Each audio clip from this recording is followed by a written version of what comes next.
கஷ்டில இருந்தால் அகப்பையில வரும். அதனால வெறுமையா இருங்க.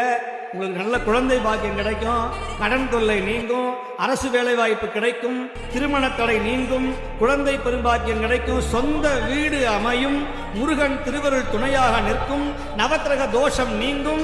அப்படி ஜாதகத்தை அப்படி சுருட்டி அவன் திருவடியில் வச்சுக்கிட்டீங்கன்னா உங்க ஜாதகத்தை மாற்றக்கூடிய ஆற்றல் நாளென் செய்யும், வினைதான் என் செய்யும், என்னை நாடி வந்த கோல் என் செய்யும், கொடும் கூற்று என் செய்யும், குமரேசர் இருதாலும் சிலம்பும் சிதங்கையும் தண்டையும் சண்முகமும் தோலும் கிளம்பும் எனக்கு முன்னே வந்து தோன்றினே என்று சொன்னாரே அருணகிரி சுவாமிகள்.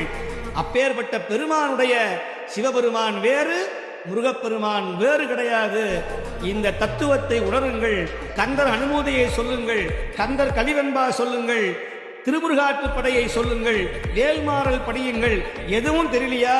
முருகா முருகா முருகா முருகா முருகா